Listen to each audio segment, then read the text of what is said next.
कानून में स्पष्ट रूप से कहा गया है ज्योतिष के नाम पे विज्ञापन देना अपराध है। The drugs and magic remedies act 1954 में स्पष्ट रूप से कहा है कि ठगीपूर्ण विज्ञापन देना अपराध है। लेकिन देखिए ज्योतिष तांत्रिक लोगों को ठगने के लिए फर्जी, नकली, ठगीपूर्ण विज्ञापन जहां तहां देते रहते हैं। और रही बात, कुछ लोग आंखें मूंद कर ज्योतिष तांत्रिक पे विश्वास करते हैं, उन्हें कभी घर पे बुलाते हैं, तो घर में बुलाने के एक नतीजा आपने देखा कि वह ज्योतिषी मौका देखकर ही क्या कर सकता है। मौका देखकर आपके घर की बेटी बहू की इज्जत पर भी हाथ डाल सकता है ये ज्योतिषी तांत्रिक। इसलिए इन पाखंडियों से सावधान रहिए। कुछ दिन बाद जेल से छूटा तो यही बंदा कोई और बाबा बन के घूमेगा, तांत्रिक बाबा बन के घूमेगा या कोई मंदिर का पंडित पुजारी बन के घूमेगा। कुछ दिन बाद यही होगा, क्योंकि मैंने जो देखा हिस्ट्री ये है कि आपको पता चल ये ज्योतिष के रूप में आप पकड़े गए तो ऐसा तो नहीं है कि जेल में हमेशा रहेंगे, जेल काट के आएंगे फिर जाके कुछ और करेंगे। या तो वो तांत्रिक बाबा बन सकता है, या कोई पंडा पुजारी भी बन सकता है, या फिर वो जो है न्यूमरोलॉजी का नाम लेके कुछ करना शुरू कर दे। मतलब मैं आपका नंबर देख के बताऊंगा आपका जीवन कैसे होगा। तो ये होते अलग अलग नुस्खे। या फिर वो वास्तु गुरु बन के घूमेगा, घर घर जाएगा और आपको समझाएगा वास्तु क्या होता है, आपके घर में ये अपशगुन है, वो अपशगुन है, इसलिए ऐसा हो रहा है। इस पे आपको प्रवचन या भाषण देता वो सुनाई देगा। तो जब जब इनको आप कहीं ना कहीं पकड़िएगा ना, ये तुरंत अपना धंधा भी बदल लेंगे, ये भी याद रखने की बात है। हाँ, लोकायत चारवाक जी ने आपसे सही बात कही कि ये लोग यदि मेरे जीवन में एक ऐसे मैं ज्योतिष को जानता हूँ जो पहले कलकत्ता में रसीला जो पुस्तक होती है, रंग रसिया पुस्तक है, जो हम लोग छिप छिप के लोग पढ़ा करते हैं, जिसे चालू शब्द में हम लोग मस्त राम कहते हैं। तो एक ऐसा भी बंदा था जो मस्त राम लिखा करता था वर्षों पहले, और जब पुलिस ने मस्त राम लिखने वालों के खिलाफ कार्रवाई शुरू कर दी तो वो आदमी यहाँ से भागा कलकत्ता से, कई साल तक गायब रहा और दाढ़ी मूंछ बनाकर लौट आया ज्योतिष बनकर, और अब वो मालामाल हो गया लोगों ठग ठग कर। सोचिए, तो एक क्राइम से छूटा तो दूसरा क्राइम में घुसा ज्योतिष बनकर, और उस ज्योतिष का नाम है, अगर आप चाहे गूगल में सर्च कर ले सकते हैं, ज्योतिष सत्यानंद। नाम देखिए इतना सुंदर रखा है। और ये सत्यानंद लोगों को तरह तरह की समस्या का समाधान के नाम पे विज्ञापन देते हैं, टीवी चैनल पे आके बकवास करते हैं। और इनकी पोल हमारी समिति यानी साइंस एंड रेजोनेंस एसोसिएशन ने पोल खोली थी एक समय। पोल खोलने के बाद सत्यानंद को जेल भी जाना पड़ा था, लेकिन जेल से छूटने के बाद फिर वही ठग की धंधा, चिटिंगबाजी के धंधा में लगा हुआ ज्योतिषी। तो इसलिए मेरा कहना है कि ज्योतिषी तांत्रिक जैसे पाखंडियों, चिटिंगबाजों के चंगुल बिल्कुल भी ना पड़े। अगर आप गलती से भी किसी ज्योतिष या तांत्रिक या बाबा जी के चंगुल फंसते हैं तो ठगी का शिकार बनेंगे, और घर बुलाते हैं तो हो सके आपके घर में बहू बेटी पर ये ज्योतिषी बुरी नजर डालेंगे।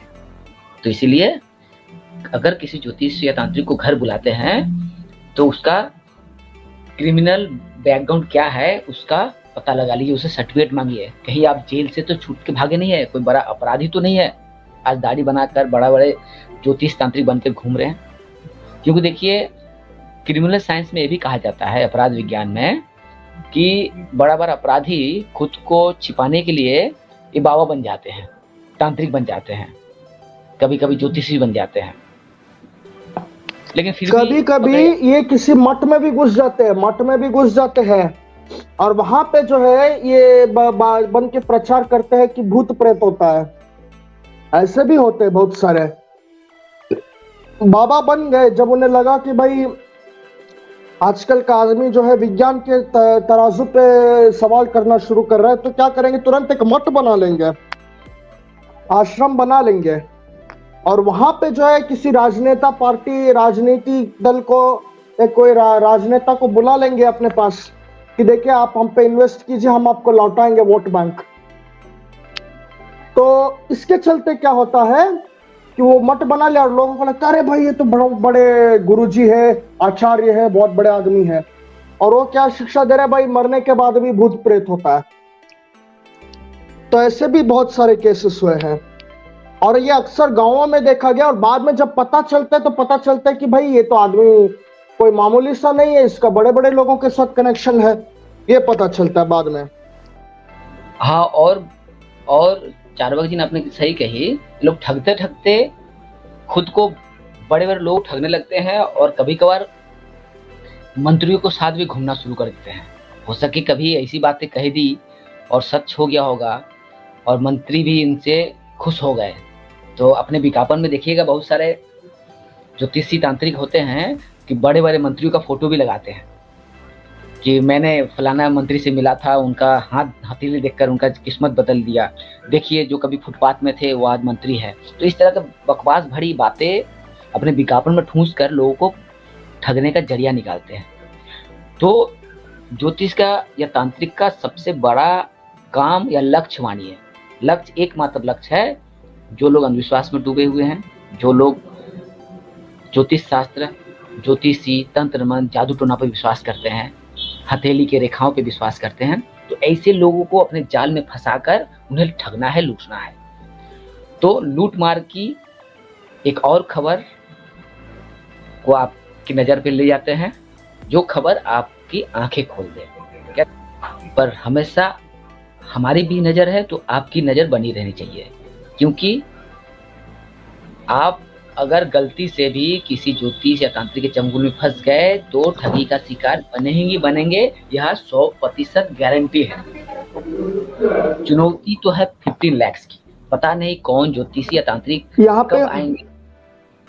यहाँ पे ना एक और चीज याद आया, पॉपुलैरिटी बनने का शॉर्टकट तरीका क्या है, देश की अगर कोई समस्या है ना तो तुरंत उसको जो है ज्योतिष से जोड़ दो। मतलब आर्थिक समस्या देश में देश में इन्फ्लेशन की समस्या है, मतलब सब चीजों के दाम बढ़ रहे हैं, देश में जो है रुपया है, भारतीय रुपया, वो गिर रहा है डॉलर के अगेंस्ट। अब ये जो समस्या ना, इसको भी क्या करते हैं कि वो ज्योतिष से जोड़ देते, बोलते ये ग्रह नक्षत्र यहाँ ऐसे फलाने फलाने घर में है, इसलिए ऐसा हो रहा है, और इसका नतीजा तब तक रहेगा जब तक इतने फलाने टाइम तक रहेगा ये ग्रह, ऐसा वो बोल देते हैं। और उसके नाम पे कुछ उपाय भी बोल देते कि आपको ये पूजा करना है, ये मंत्र जाप कर रही है। अब होता क्या है, कोई ऐसा बड़ा सेंसेशनल क्लेम कर रहा है, अब टीवी या मीडिया वालों को तो चाहिए मिर्ची, उसको बुला लेते टीवी में और पब्लिसिटी देते हैं। तो मीडिया यहाँ पे बिगाड़ने का काम कर रहा है इस चीज में, इस चीज को बड़ा गप बनाने में। चारवाक जी ने आपने सही कही कि मीडिया ज्योतिष तांत्रिक अंधविश्वास को बढ़ावा भी देती है, और जब ये ज्योतिष तांत्रिक ठगी के आरोप में, दुष्कर्म के आरोप में, चीटिंगबाजी के आरोप में, 420 करने के आरोप में पकड़े जाते हैं, पुलिस के हाथों गिरफ्तार होते हैं, तो यह मीडिया उसी ज्योतिषी की फिर बड़ी सी ब्रेकिंग न्यूज डालते हैं कि देखो एक अंतर्राष्ट्रीय ज्योतिष पकड़ा गया, ठगी के आरोप में ज्योतिषी गिरफ्तार, 420 के आरोप में तांत्रिक गिरफ्तार, महिला से दुष्कर्म के आरोप में तांत्रिक गिरफ्तार। तो इस तरह खबर फिर मीडिया भी प्रचार करती है, लेकिन लोगों की नज़र उस खबर के बजाय वही पुरानी ख्यालात वाली, गोलगप्पे वाली खबर पे चल जाती है।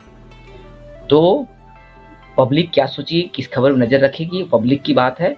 हम चलिए एक महत्वपूर्ण खबर हम आपको दिखाते हैं। ज्यादातर ज्योतिष पॉपुलैरिटी पाने के लिए सिंपल तरीका करते हैं, किसी राजनीतिक दल के कोई लीडर को पकड़ लेते हैं और बोलते हैं कि भाई ये इलेक्शन जीत रहा है कि नहीं जीत रहा है, या फिर कोई महामारी आ गई तो वो उसको ज्योतिष से जोड़ के बोलते हैं, देश की कोई समस्या के ज्योतिष से जोड़ के बोल देते हैं।